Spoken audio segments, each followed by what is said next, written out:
मुसीबत में जो साथ रहे खड़ा वो हम सबका शफीक भाई सबसे बड़ा। 3 चाकांवर 4 भिंतीचा संसार उभा करणारे माझे तमाम रिक्षा चालक बंधूंनो, खरं माझी बंधूंनो नाही, तुम्ही माझे वडीलधारी आहात। कारण की कुणाचं वय 72 वर्षे, कुणाचं 70 वर्षे, कुणाचं 80 वर्षे, मला तर 32 वर्ष झाले फक्त रिक्षा लाईनीमध्ये।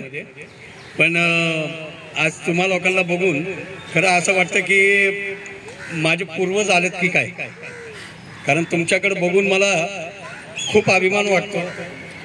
मगाशी मी भाऊ झालो होतो ज्यावेळेस दादांचं सांगितलं, एका जणांची स्टोरी सांगितली की करोना काळामध्ये कसे 2 मुलांना गमावलंय। तर मित्रांनो, 3 चाकांवर आपण 4 भिंतीचा संसार उभा केलेला आहे। अभिमानाची गोष्ट आहे ना? अभिमानाची गोष्ट आपल्यासाठी एकदा जोरदार टाळ्या आपल्या स्वतःसाठी झाल्या पाहिजेत। कारण की आपण आपल्या बायकोला, आपल्या आईला, आपल्या मुलांना कधी बसच्या लाईनीत थांबवलं का? कधी नाही।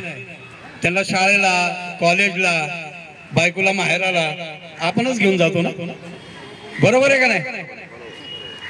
जहागीरदार आहोत आपण, कमी नाहीये। आणि हाच आपला अभिमान आहे आणि हाच आपला स्वाभिमान आहे। म्हणून आज कामगार दिनानिमित्त, महाराष्ट्र दिनानिमित्त आपले सर्वांचे लाडके आझाद रिक्षा चालक संघटनेचे संस्थापक अध्यक्ष, माझे सन्माननीय मित्र, नेहमी प्रत्येक कार्यक्रमाला मला नेहमी बोलवतात, मीही त्यांना बोलवतो। कारण की आमची नाळ ही इथं नाही जोडली, ही तिथून जोडून आली।